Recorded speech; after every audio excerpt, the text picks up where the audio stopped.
मैं ऐसी टीम का मेंबर नहीं रहना चाहूंगा। उन्होंने जो विचार रखे हैं वो ठीक नहीं है।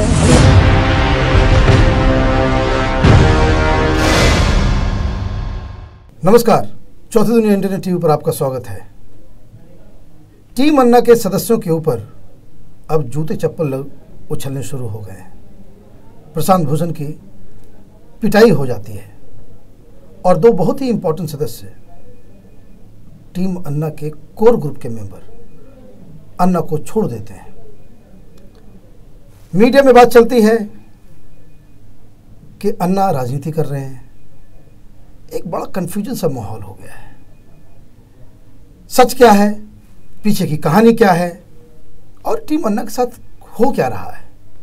वैसे अन्ना साहब बोलते बहुत ज़बरदस्त हैं, लेकिन जब बोलना था तो अब वो खामोश हैं। हमारे साथ विश्वबंधु गुप्ता जी हैं। आज उनसे जानेंगे कि टीम अन्ना के साथ ये हो क्या रहा है। देखिए, टीम अन्ना के साथ जो हो रहा है वो इस तरह हो रहा है कि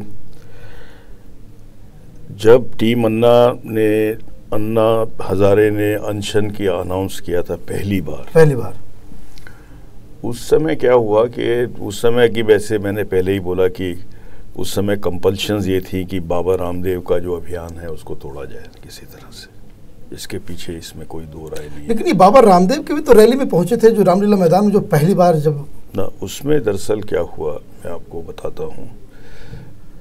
अन्ना हजारे और ये जितने भी लोग हैं ये सारे एनजीओ सेक्टर के लोग हैं। एक आप समझ लीजिए। सही है। ये आप मनीष सिसोदिया को ले लीजिए, अरविंद केजरीवाल को ले लीजिए, किरण बेदी को ले लीजिए, और मैं तो यहाँ तक बोलूँगा कि चाहे प्रशांत भूषण की कोई एनजीओ ना हो, लेकिन वो एनजीओ के प्रवक्ता रहे।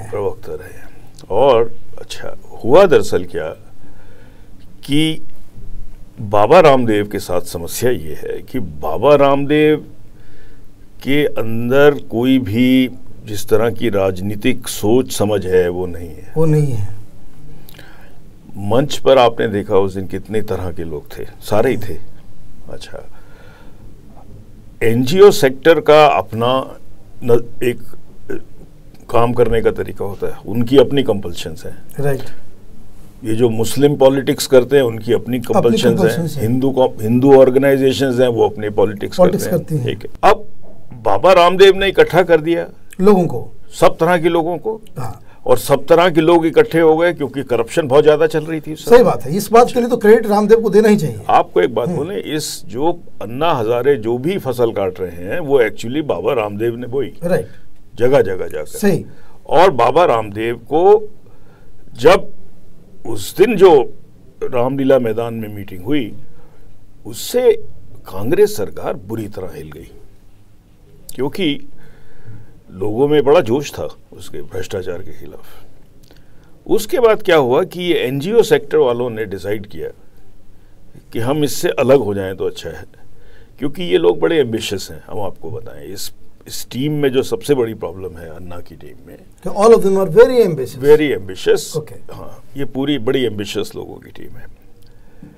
उसके बाद साहब कुछ ऐसा है, मैं जो अब मेरी समझ में आ रहा है आहिस्ता मनीष जी, कि एनजीओ सेक्टर में कुछ इनकी पता नहीं कोई अपनी प्रिविलेज इंफॉर्मेशन होती है कि साहब वहाँ से फंड्स अच्छे आते हैं या वहाँ से आते हैं या ये करते हैं। क्योंकि ये मुझे अब इंफॉर्मेशन है अपडेटेड कि ये जो 3 लोग हैं, 4 लोग, अन्ना हजारे, अरविंद केजरीवाल, किरण बेदी और मनीष सिसोदिया, ये बहुत सारे एनजीओ से लिंक्ड हैं इंडिया भर के।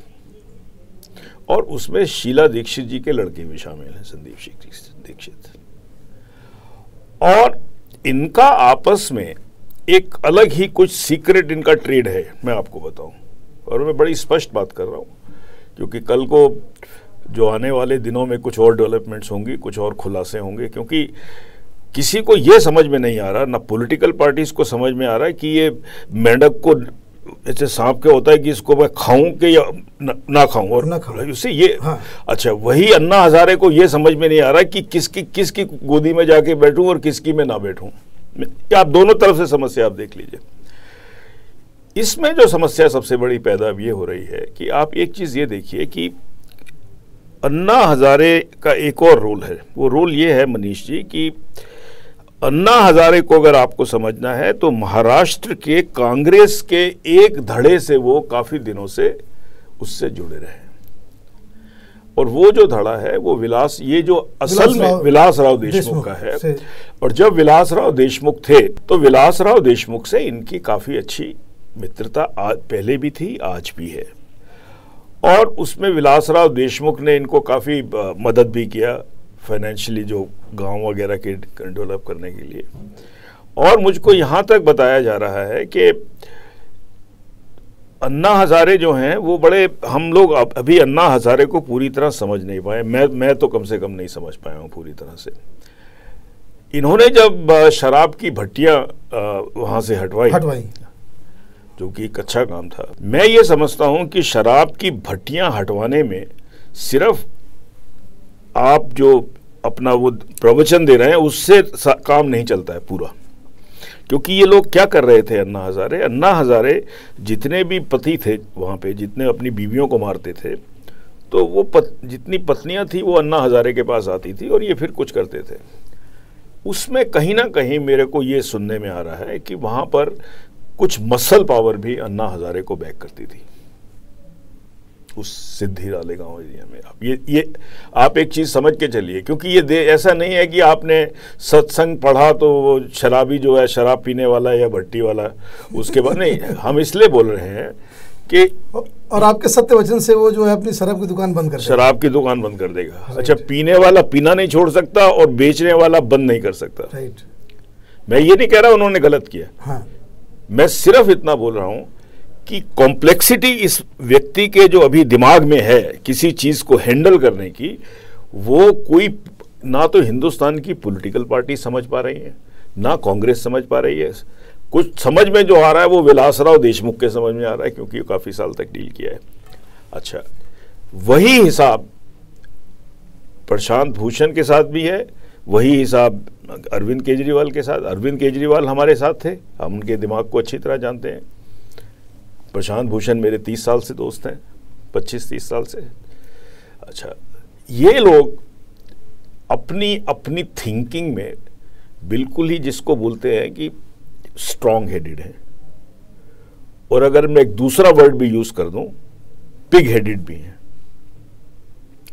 मैं पिग हेडेड बोलूंगा तो सब चल जाएंगे, लेकिन दोनों चीजें एक ही बात बोलते हैं। हाँ, कि जो वो जिस चीज को मानते हैं उसको 100% सही मानते हैं, और किसी की वजह से किसी कारण से वो उसको बदलने वाले नहीं है। बिल्कुल मानने वाले नहीं है। और मैं इनका पिग हेडेड बोलना अपना ठीक नहीं समझता। हाँ। मैं सोचता हूं कुछ हिस्सों में उनका स्ट्रॉन्ग हेडेड होना बहुत अच्छा है, लेकिन वो कहीं ना कहीं पिग हेडेड की भी उस पर एंक्रोच कर जाते हैं।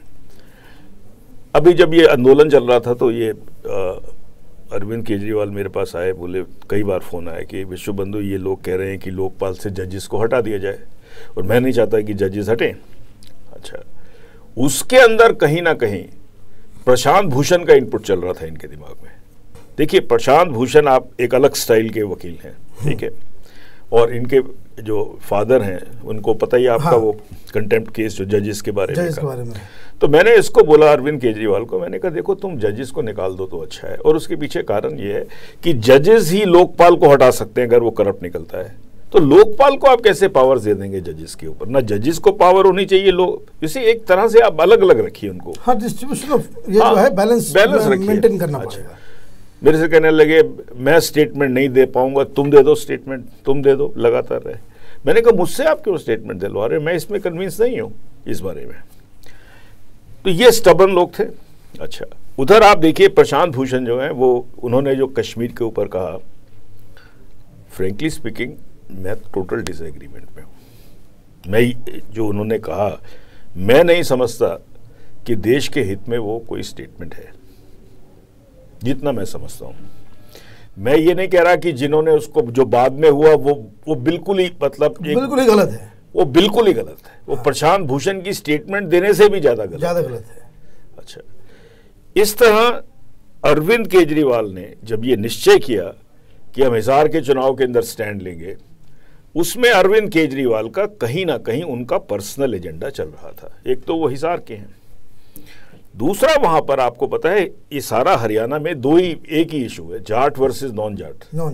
जाट्स की बहुत कॉन्स्टिट्यूएंसीज में मेजॉरिटी, बहुत पार्लियामेंट की, ये वाली ये कॉन्स्टिट्यूएंसी ऐसी है जहां पर नॉन जाट्स हैं, और इसीलिए भजनलाल जीते थे, उनके मरने के बाद उनका लड़का आ गया। सवाल ये खड़ा हो रहा था वहां पर कि क्या अन्ना हजारे का इंपैक्ट था? मैं बोलता हूं बिल्कुल नहीं था। अब आपको उसका मैं कारण बताता हूं। अन्ना हजारे ने तो कभी जाट नॉन जाट की बात नहीं की क्या? नहीं की।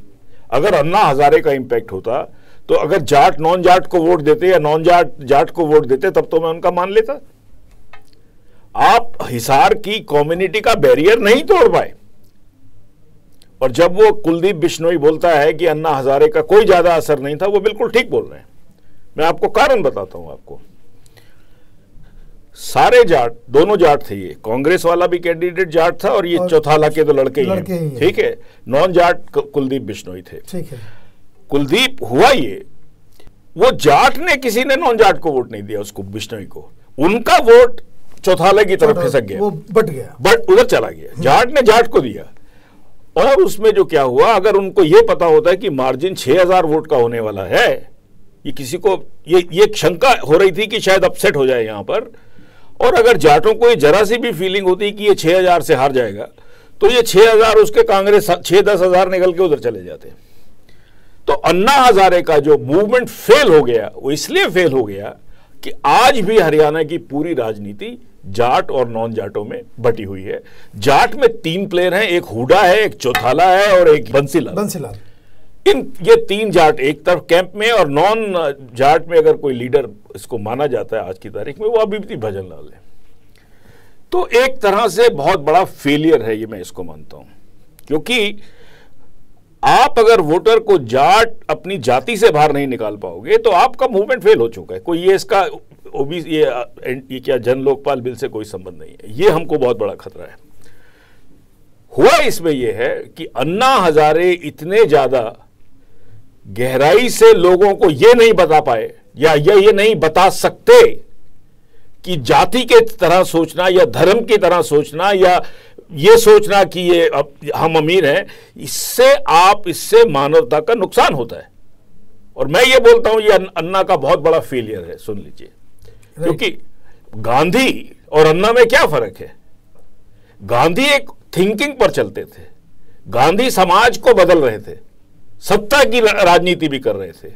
अन्ना हजारे समाज की उनकी कोई राजनीति नहीं है, उनकी जो है सत्ता की राजनीति है। और सत्ता की राजनीति में जहां तक वो भ्रष्टाचार से लड़ रहे हैं, हम उनके साथ पूरा हैं, हम उसको कंडेम नहीं कर रहे हैं। ये फेलियर यूपी के अंदर आने वाला है। देखिए, ये जानते हुए कि आपने जब एक बार कांग्रेस को बोला कि हम विंटर सेशन तक का इंतजार करेंगे, क्या जरूरत थी मनीष? विंटर सेशन पहले जो है इस तरह का पोजीशन है निकाला। एकदम वहां से खाली हुए, आप अगले दिन वहां पहुंच गए, अरविंद केजरीवाल वगैरह। अच्छा, मुश्किल इन लोगों के साथ क्या है कि ये लोग जो मन का चिंतन है लोगों के अंदर, मैं ये बोलता अगर कि भाई भारतीय वही कहला सकता है जो सब कुछ त्याग दे, जाति धर्म सब त्याग दे। और जहां तक देश का सवाल है, उसका मतलब ये है कि दूसरे आदमियों का काम, सेवा, उनके बारे में सोचो। राइट। वो ना मनीष में है सिसोदिया में, ना अरविंद केजरीवाल में है, ना प्रशांत भूषण में है। और अन्ना हजारे ने कुछ अपने वो एज ए सोल्जर रट रखे हैं कि वो क्या है, सर कटाने की, तो क्या है वो गाना उनका। तो ये मूवमेंट वो नहीं है जो भारत के मानस को झिझोड़ दे। और अब जो तो आप कहने का मतलब ये है कि अन्ना हजारे का आंदोलन जो हिसार को लेकर के सक्सेसफुल तब माना जाता जब अन्ना के अपील पे वहाँ के लोग जाति, धर्म, रीजन और पार्टी की दीवारों को जो है वो तोड़कर भ्रष्टाचार को एक मुख्य मुद्दा मानकर किसी खास कैंडिडेट को वोट करते हैं। हिसार में जो हुआ वो बेसिक है कि जाट वोट्स गॉट डिवाइडेड और नॉन जाट्स का वोट एक जगह गया और बिश्नोई साहब जीत गए। इसलिए अन्ना हजारे का इस और केजरीवाल का इस चुनाव के ऊपर कोई इम्पैक्ट नहीं हुआ। और ऐसा ही उत्तर प्रदेश में होने वाला है। देखिए, अन्ना हजारे अरविंद केजरीवाल को एक स्टैंड लेना चाहिए था। इस देश में भ्रष्टाचार व्याप्त है, सरकार हमसे डबल गेम खेल रही है, कभी कुछ बोलते हैं कभी कुछ करते हैं, और इस सरकार में इस तरह के माहौल में जहां देश में कोई भी भ्रष्टाचार के अंदर कोई भी एजेंसी नहीं है, आप सब लोग इस चुनाव का बायकॉट कर दे, सारे कैंडिडेट्स का। अगर मैं एक और बात मैं कहना चाह रहा था कि अभी भी इस चुनाव के संदर्भ में ओ फॉर्म का तो प्रावधान है। हाँ जी, ये जो ओ फॉर्म जो है कि राइट टू डिसेंट कि भाई इनमें से मुझे कोई पसंद नहीं है, वो तो अधिकार ऑलरेडी है। अगर अन्ना अपने आंदोलन को आगे ले जाना चाह रहे हैं, उसको भरवाते तो उसको भरवाते। अगर हिसार के अंदर में 1 लाख लोगों ने अगर वो फॉर्म का इस्तेमाल किया होता तब अन्ना की जीत होती। तब आपने बदलाव की राजनीति के बीज डाल दिए। देखिए, और ये बड़ा एक अजीब, बिल्कुल सही बात है आपकी। एक और बात जहां से मैं पूछना चाह रहा था कि आपके पास जरूर उसके बारे में कुछ इन्फॉर्मेशन होगी। रालेगांव सिद्धि से उसके सरपंच और 4-5 लोग राहुल गांधी से मिलने आए, फिर उनको मिलने नहीं दिया गया, बड़ा कंफ्यूजन सा हो गया। क्या हुआ था? कंफ्यूजन क्या हुआ? देखिए, आप राहुल गांधी की बात कर रहे हैं। राहुल गांधी के मेरे पास उनके जो मेन आदमी हैं वो 2 महीने से फोन आ चुके हैं। बोले साहब अब आपको बता ही देता हूँ क्या उनके दिमाग की स्थिति क्या है, क्योंकि मैं खुद ही जानता हूँ, क्योंकि मेरे पास। बोले साहब कि वो ऐसा है कि आपके हम कुछ विचार चाहते हैं। तो मैंने कहा विचार, मैंने कहा किसको चाहिए? बोले राहुल गांधी जी को चाहिए। तो मैंने कहा किस लिए चाहिए? उनको अभी कुछ पता नहीं। क्या? अच्छा सुनिए, आगे सुनिए कि राहुल जो है, पहली बात यह है कि राहुल हमसे बात करें, हम आपसे बात नहीं करेंगे, नंबर 1। और हम तब उनसे बात कर लेंगे, और मुझे ये जरूर पता लगना चाहिए वो क्या बात करना चाहते हैं। तो साहब वो बात हुई, उन्होंने कहा साहब ये 4 मुद्दों पर आपसे ब्रीफिंग चाहते हैं: इलेक्टोरल रिफॉर्म्स, जन Lokpal bill, land acquisition bill और जुडिशियल रिफॉर्म बिल। अच्छा, ये बिल्स आ भी रहे हैं, और सबसे बड़ी बात राहुल का फेलियर इस समय ये है कि ये बिल्स को आउट क्यों नहीं कर रहे हैं इस समय, बता क्यों नहीं रहे हैं कि ये क्या बिल्स हैं। ये कोई पब्लिक ओपिनियन भी मैटर करती है। तो आपको एक बात बताऊं मनीष जी, मैं नहीं गया, क्योंकि मेरे को इतनी कहानियां राहुल के बारे में पता चल चुकी हैं, इतने लोग उनसे लाइन में जा जा के मिले, और उनका एक भी वादा उन्होंने किसी का पूरा नहीं किया। मैं तो आज तक मिला नहीं उनसे, एक बार मिला हूं, नमस्ते मेरी हुई थी, थोड़ी 1-2 मिनट बात हुई थी। जो आदमी का ट्रैक, मैं इसलिए बोल रहा हूं कि मेरा काम कोई ये मैं कौन हूं, मुझे नहीं जाना। आपको ज्ञान चाहिए, आप आइए यहां पर, या मेरे से बात करिए या कहिए। हमने देखा इसने किसी की बात, किसी को कोई वायदा पूरा नहीं कर सकता। सर, राजीव गांधी को तो आप बहुत नजदीक से जानते थे, उनके फंक्शनिंग और इनके फंक्शनिंग बहुत ज्यादा फर्क है। ये राजीव गांधी जी के 5% भी नहीं है। आप हम सच बता रहे हैं आपको, ये 5% भी नहीं है। 5% भी अपने पिता जितने इनके काबिल थे उतने भी नहीं है। और एक बात आपने जो सवाल पूछा था कि ये रालेगांव का क्या हुआ, क्या सिद्धि रालेगांव का हुआ, क्या वही हुआ जो उनके साथ जो लोग बताते हैं, वही यूथ कांग्रेस वाला। इन्होंने एक MP को भेजा कि भाई ऐसे करो, मैं जरा समझना चाह रहा हूं कि ये वहां पे हुआ क्या, क्योंकि इनको ये समझ में नहीं आया कि अन्ना हजारे जो है इतनी बड़ी मूवमेंट कैसे लेके खड़ा हो गया, जबकि मैं कुछ नहीं कर पाया, सिर्फ एनरोलमेंट के अलावा, फार्म भरने के अलावा। तो उस दिन तक तो क्लियरेंस थी, वो थॉमस चला गया उनके पास। थॉमस ने जाके बोला कि वो राहुल जी आपसे बात करना चाहते हैं। जब ये वो अच्छा, अन्ना जो है, मैंने आपको बताया, अन्ना जो है वो उनके दिमाग में तिकड़ी चलती रहती है हमेशा, यूं एक गेम यूं खोलना, क्योंकि वो बेसिकली डिस्ट्रिक्ट लेवल प्लेयर है। मैं आपको एक बात बता दूं, वो तिकड़ियां जो है ऐसे चलती रहती है। पंचायत ने पूछा, उसने कहा चले जाओ। हुआ ये कि ये वो अन्ना हजारे के परमिशन के जी बिल्कुल, वहां देखिए अन्ना का हजारे का जो है, उस वहां का जो सरपंच है वो वहां पर अन्ना हजारे से बिगर पूछे नहीं जाएगा। उसने उसे कंसेंट दिया, उसने बोला भी उसने टेलीविजन पे। अच्छा। कि हमने अन्ना से बात कर ली, और अन्ना ने कहा बात करने में कोई नुकसान नहीं है, बात करने से समस्याएं हल होती हैं। परसों अनाउंस हो गया, उन्होंने कहा कि हमको राहुल गांधी के ऑफिस से फोन आया, सरपंच ने। हाँ। दिल्ली पहुंच गए, दिल्ली पहुंच के उन्होंने कहा कि साहब आपकी तो कोई अपॉइंटमेंट नहीं है, यही है ना। हुआ ये, किसी ने जाके राहुल गांधी को बोला तू मिलेगा, लोग कहेंगे तूने, अन्ना ने घूस मांगी थी, तूने पैसे पहुंचा दिए, ये इतने घूस लेने आए थे। वैसे इमेज हमारी खराब है बहुत ज्यादा।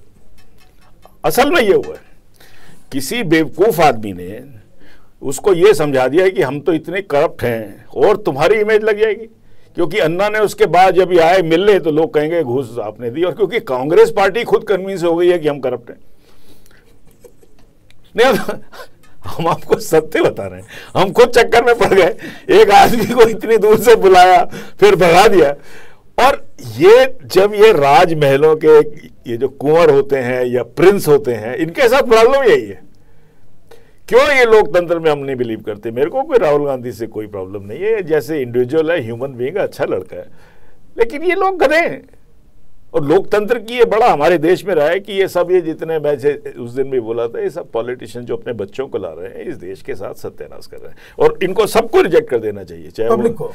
सारे पॉलिटिशियन, दिग्विजय सिंह से लेकर माधवराव सिंधिया के लड़के से लेके और उसके लड़के से लेके हुडा के लड़के से जितेंद्र प्रसाद के, मैं तो एक ही है, इनको हराओ एक बार, इनको जरा सड़क का चक्कर काटने दो, उसके बाद जब इनको अकल आ जाए तब चुन लेना। 10 साल इनको मैंने जो चक्कर लगवाना चाहिए। आप देखिए, ये जो व्यवसाय शुरू हो गया ना, अब समझ में आया कि साले सैकड़ों करोड़ कैसे आसानी से बनते हैं पॉलिटिशियन। तो क्यों ये लोग एक दूसरे के पीछे हाय हत्या फैलाए हुए? बीजेपी में भी हाय हत्या फैली हुई है, आप देखिए, हर पार्टी में फैली हुई है। तो पैसा कारण है ना, ऐसा कोई मुझे आइडियोलॉजिकल कॉन्फ्लिक्ट तो कोई नजर नहीं आता कहीं पर। आइडियोलॉजिकल कॉन्फ्लिक्ट है ही नहीं किसी में, क्योंकि देखिए सरकार तो किसी, हर राज्य की सरकार अलग अलग पार्टीज के जरूर हैं, सब एक जैसा काम कर रहे हैं। आप करुणानिधि का देख लीजिए, करुणानिधि के परिवार में देख लीजिए। हाँ, कोई वैचारिक दृष्टि से कोई पॉलिटिकल पार्टी अब है ही नहीं है, कोई नहीं। सब एक ही तरीके के गवर्नेंस को, एक ही विचारधारा, वैसे ही मार्केट, वैसे ही न्यू लिबरलिज्म को जो है वो लागू करने में लगी हुई है। अच्छा, एक सवाल उठ रहा है कि बहुत सारे अन्ना के समर्थक, अब उनको वो कुछ कंफ्यूज लग रहा है, मेरे बहुत सारे लोगों से। वो कंफ्यूजन ठीक है। देखिए, वो जो एक हैं राजस्थान से, राजेंद्र नाम है उनका, मैं उनकी बहुत इज्जत करता हूँ, उन्होंने बहुत अच्छा काम किया, मैंने टीवी पे देखा था। वाटर कंजर्वेशन में मैं समझता हूँ उन्होंने कमाल किया है, और मैं समझता हूँ उनका अन्ना की हजारे की पार्टी छोड़ना बिल्कुल ठीक है। सुनिए आप क्या है, हर आदमी का काम करने का एक नज़रिया होता है, उसको लगता है कि मैं इस तरह से काम करूं तो समाज में बदलाव लाऊंगा। वो एनजीओ का आदमी है, वो परिवर्तन का आदमी है। वो देख रहा था, ये तो वो क्या कहते हैं उसको, कोर्ट पीस खेल रहे हैं, तिग्गी चौका मारा अरुण, उसने क्या नाम है, अरविंद केजरीवाल ने, और पीछे अन्ना हजारे भी, मुझे पता है, वो रेल का डब्बा चलता है ना, वो पैसेंजर टाइम बिताने के लिए दुग्गी पे छक्की मारी। ये जो सिर्फ प्रशांत भूषण को छोड़ के, जो मैं बोलता हूं कि उनका एक्सेंट्रिक है वो टोटल आदमी, ये जो चार हैं, ये सिर्फ कोर्ट पीस खेलने वाले प्लेयर हैं। अन्ना हजारे, प्रशांत भूषण, मनीष सिसोदिया और किरण बेदी, एक कोर्ट पीस में खेलते हैं, और ये ब्लाइंड खेलते हैं और ये ब्लफ खेलते हैं। ये बेसिकली रेलवे स्टेशन के पैसेंजर है, इनका आईक्यू लेवल इतना है। मैं माफ करना, सिर्फ मैं मनीष और लोगों की करता हूं कि चलो ये कुछ तो कर रहे हैं देश में, मैं इनको बिल्कुल भी डिस्करेज नहीं करना चाहता हूं, क्योंकि ये आम एमपीओ से बेहतर है, उससे तो मैं इनको सपोर्ट कर रहा हूं।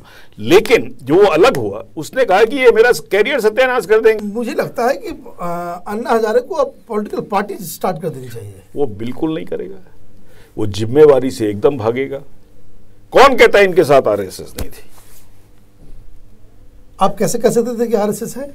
हम आरएसएस की फंक्शनिंग के बारे में जानते हैं, हम आरएसएस के सोर्सेस से जानते हैं। ये सारा जो था, आधे तो इसमें आरएसएस के थे सारे के सारे। देखिए, आरएसएस के साथ अन्ना हजारे ने बात ना की हो। एक बात बताएं, आरएसएस का बहुत बड़ा रोल था राजीव गांधी को 1984 में, 1985 में जिताने का। एक बात आप समझ लीजिए, आरएसएस की आप फंक्शनिंग नहीं जानते हैं। जब राजीव गांधी अपनी मदर की हत्या के बाद कैंपेन लड़े, आरएसएस की एक बहुत बड़ी थिंकिंग रही है कि किसी तरह वो कांग्रेस पे कब्जा कर ले। ये उनकी एक बहुत, उनके दिल में हमेशा रहता है। ये जितने भी नागपुर में बैठे हैं, 85 में उनको लगा ये पायलट है, हेजिटेंट है, इसको हम प्रभावित कर लेंगे और इसको ये ठीक है। और कुछ दिमाग में उनका ये नहीं है। मैं देखिए आरएसएस की थोड़ी बहुत रिस्पेक्ट भी करता हूँ, वो कंपैरेटिवली उनकी आइडियोलॉजी जो भी हो, वो जो माइनॉरिटीज़ के प्रति, मैं उससे एग्री नहीं करता, लेकिन ये करप्शन वाइज कम है। मतलब कम से कम ये जरूर है कि वहां पैसे का खेल जो है ऐसा नहीं है। आपको मैं एक बात बता दूं, मायावती का 2000 ये चुनाव जो हुआ पिछला 2007 में हुआ, उसमें आरएसएस ने मायावती को सपोर्ट किया। क्यों किया मैं बताता हूं। आरएसएस कभी बात करके सपोर्ट नहीं करती, मैं आपको वही बताता हूं। पहली बार 2007 में मायावती ने यह स्लोगन दिया, अगर आपको भी याद है, मैं कई बार लखनऊ गया था, उसने कहा मैं सब जातियों को लोगों को साथ लेके चलना चाहती हूं। और काफी ब्राह्मण थे उस समय, ब्राह्मण भी थे, दलित, और पहली बार वो जूता मार फूटा मार सब उसने उठा के फेंक दिया था, उसका बिल्कुल उल्टा कर दिया था। 2007 में आरएसएस ने मायावती के लिए काम किया, बिगर मायावती को बताए। मायावती को पता भी था होगा। इसी तरह इन्होंने इस पूरी इसके अंदर आंदोलन के अंदर जो पूरा इन्होंने लगाया, उनका एक काम करने का नजरिया है। देखो मनीष बाबू, हम आपको बताएं, वो जैसा भी है, मैं ये नहीं कह रहा कि वो आरएसएस वाले आए थे और कुछ बैठ के इन्होंने बात की। उन्होंने कहा ये देश के हित के लिए ठीक हो रहा है, और तो हम जितना भी है इसमें डाल दें, तभी ये इतना बड़ा ऑर्गेनाइजेशन नेटवर्क खड़ा हो गया। मैं इस चीज को मानने को तैयार नहीं हूं। और दूसरा चीज मैं आपको एक और बताऊं, मुझे अभी तक ये समस्या समझ में नहीं आ रही है, और मैं इसको किसी भी तरह से अन्ना हजारे के प्रति कोई डिसरिस्पेक्ट की तरह से बात कर रहा हूं। मैं उनकी बहुत इज्जत करता हूं। उन्होंने इस देश में माहौल बनाया है, उन्होंने इस देश के अंदर एक परिवर्तन की बात की है। मैं समझता हूं कि अन्ना हजारे अपने ग्रुप और टीम के बारे में अगर कुछ लोगों से ज्यादा बात करें तो ज्यादा अच्छा रहेगा। लेकिन उन्होंने तो चुप्पी साध रखी है। देखिए, ये तो ऐसा है, एक हिंदी में कहावत है, एक चुप 100 हराए। अच्छा, एक और कंफ्यूजन इस पूरे नतीजा इसका जो निकला कि अन्ना हजारे यूपी में भी कैंपेन करने वाले थे, वो सुनने में आ रहा है कि उन्होंने कैंसिल कर दिया। उसमें क्या हो रहा है हम आपको बताएं। कांग्रेस भी इनको पत्ते खेल रही है इनके साथ। सलमान खुर्शीद ने कल रात टेलीविजन पे बोला कि 5 बिल आएंगे इस बार, जो काफ़ी बड़े बिल होंगे। और सबसे बड़ी बात है, उनका वो नाम भी नहीं बता रहे, उन्होंने बिल्स भी नहीं बताए क्या हैं। हो सकता है वो अच्छे बिल हो सकता है वो खराब बिल हो, लेकिन वो अभी कार्ड्स खोलने को तैयार नहीं है। अन्ना हजारे बोलते हैं अगर कांग्रेस अच्छा काम करेगी तो हम कांग्रेस के साथ चल देंगे, ठीक है। अब सवाल सबसे बड़ा ये है कि क्या अन्ना हजारे इतने बड़े प्लेयर हैं कि वो कांग्रेस पार्टी को फोर्स कर सकें? मैं समझता हूं वो इतने बड़े प्लेयर नहीं हैं। अगर आप सही पूछिए, अगर आप और भी सही पूछिए कि जब से सोनिया गांधी जी वापस आई हैं, कांग्रेस के अंदर ड्रिफ्ट कम हो गया है और फोकस्ड हुआ है, और उसके बाद से टीम अन्ना जो है अलग अलग वजहों से कमजोर होती चली जा रही है। हाँ। इससे 2 चीजें प्रूव होती हैं। हाँ। कि Sonia Gandhi is a far shrewder politician than this her son is a disaster. क्योंकि उस 1 महीने में जो हुआ, जब सोनिया गांधी जी बाहर गई, तो उसने पूरा कांग्रेस को ही खत्म कर दिया, राइट। तो एक चीज इस 1 महीने में बिल्कुल क्लियर हो गई कि आप अपना वोट फाड़ दो, लेकिन इस राहुल गांधी को प्राइम मिनिस्टर बनाने के लिए मत दो। He doesn't know anything. देखिए, आप मां का शेयर एब्सेंस कितना कैओस हुआ, और मां के आते ही सब थोड़ा बहुत चीजें ग्राउंड कवर किया गया। उसने आते ही बोला कपिल सिब्बल, चिदम्बरम, शीला दीक्षित, जितने भी उस समय कोई टीवी पे नहीं दिखाई देगा। ये सारे बैड कैरेक्टर्स की लिस्ट बनाई उसने, कोई टेलीविजन पे नजर नहीं आएगा आपको। शीला दीक्षित चली गई वहां तो जरा सा स्पॉट मार दिया उन्होंने। हाँ। हरियाणा में बैड कैरेक्टर्स की लिस्ट बन चुकी है, कोई मुंह नहीं खोलेगा, कोई बात नहीं करेगा। उससे कम से कम कुछ समझ। लेकिन सलमान खुर्शीद ने एक और बात कही, जो कल जो टेलीविजन में जो उनको टाइम दिया गया, कि वो उन्होंने कहा कि विंटर सेशन में एक लोकपाल बनाएंगे। लेकिन जो उनके वक्तव्य से जो मुझे लगा कि एक स्ट्रांग लोकपाल बनाएंगे, लेकिन वो ये लॉ मिनिस्टर ये क्यों नहीं कहते कभी कि जो हमने वादा किया है टीम अन्ना से, जिन जिन बातों पे हमारा एग्रीमेंट हुआ है, और जन लोकपाल की चीज़ों में जो चीज़ें हैं उसको ध्यान में रखते हुए, या उसको शामिल ऐसा बिल ला रहे हैं कि जिसमें वो सब बातें होंगी।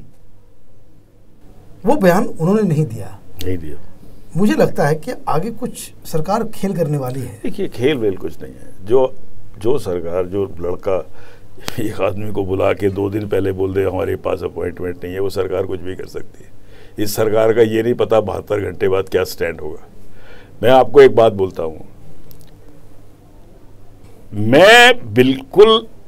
मैं समझता हूं, मैं कांग्रेस पार्टी की बहुत इज्जत करूंगा, अगर ये जन लोकपाल बिल की स्पिरिट के अंदर, मैं ये नहीं कह रहा उसमें कहीं, उसी के आसपास 90% भी उसका ले आए तो मैं समझता हूँ उसमें श्रेय अन्ना हजारे को भी जाएगा और कांग्रेस को भी जाएगा।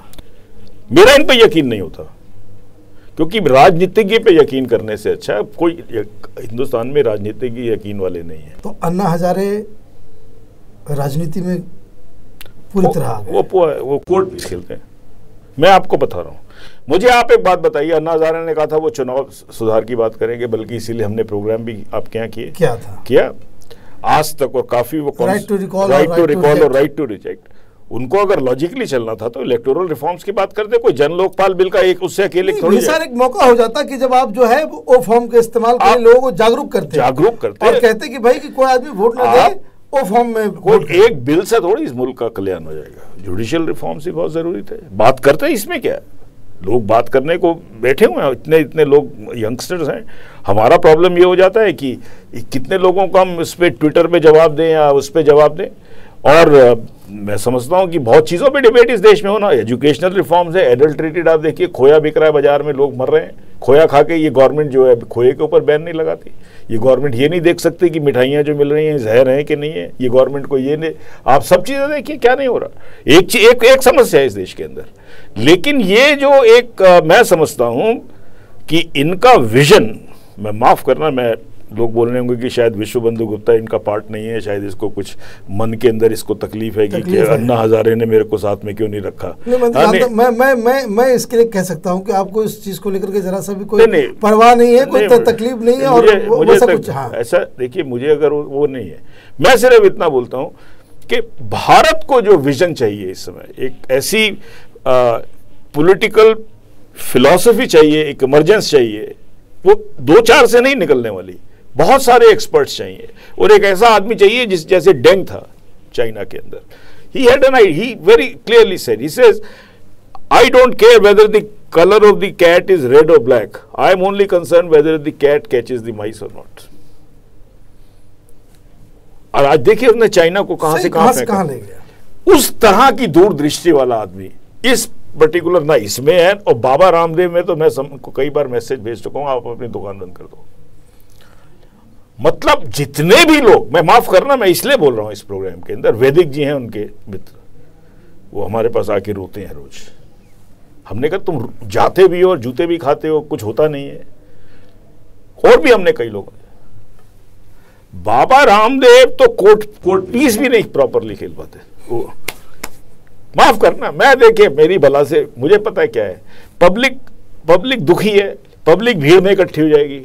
आज कोई भी आदमी तमाशा करे, पब्लिक ये है कि इसको उतारो इस सरकार को, भ्रष्ट। वो उनको ये नहीं समझ में आता है कि ना उनके मकान, ना उन पे नौकरी, ना उनके पास खाने को पैसा। वो पब्लिक जो है वो कोई भी आदमी जो है तमाशा कर सकता है, उसमें हिम्मत है और उसके पास पैसे की बैकिंग है। और एक बात हम आपको और बता देते हैं बड़ा क्लियरली, आज अगर विश्व बंधु या कोई और आदमी इतना बड़ा खिलाड़ी नहीं है, उसका कारण यह है कि विश्व बंधु हमारे पास रिसोर्सेज नहीं है जो अन्ना हजारे के पास थे पहले लॉन्च करने से, और बाबा रामदेव के पास थे। आपका बहुत बहुत धन्यवाद। अन्ना हजारे के आंदोलन और बाबा रामदेव के आंदोलन से इस देश में एक नई सुबह की आशा जगी थी। लोगों को लगा था कि कुछ बदलाव होगा। उम्मीद हालांकि टूटी नहीं है, लेकिन जिस तरीके से ये आंदोलन आगे बढ़ रहा है, जिस तरीके से इसमें दीवारें उठ रही हैं या उठाया जा रहा है, खुद से भी कुछ बाहर से भी, तो ऐसा लग रहा है कि कन्फ्यूजन की स्थिति की ओर हम लोग बढ़ रहे हैं।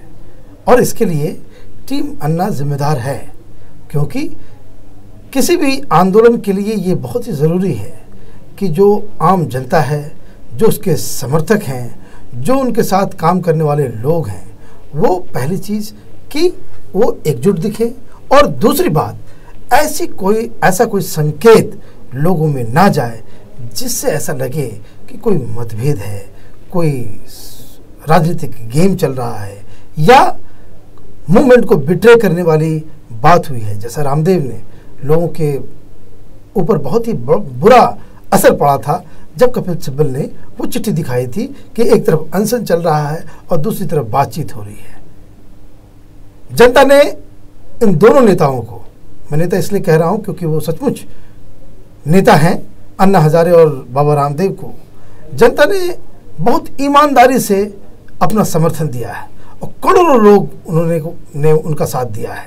हर जगह से उनको जो है समर्थन मिला है।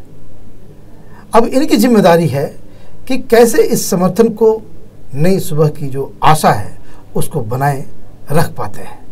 विश्वबंधु जी का बहुत बहुत धन्यवाद। मैं ऐसी टीम का मेंबर नहीं रहना चाहूंगा। उन्होंने जो विचार रखे हैं वो ठीक नहीं है।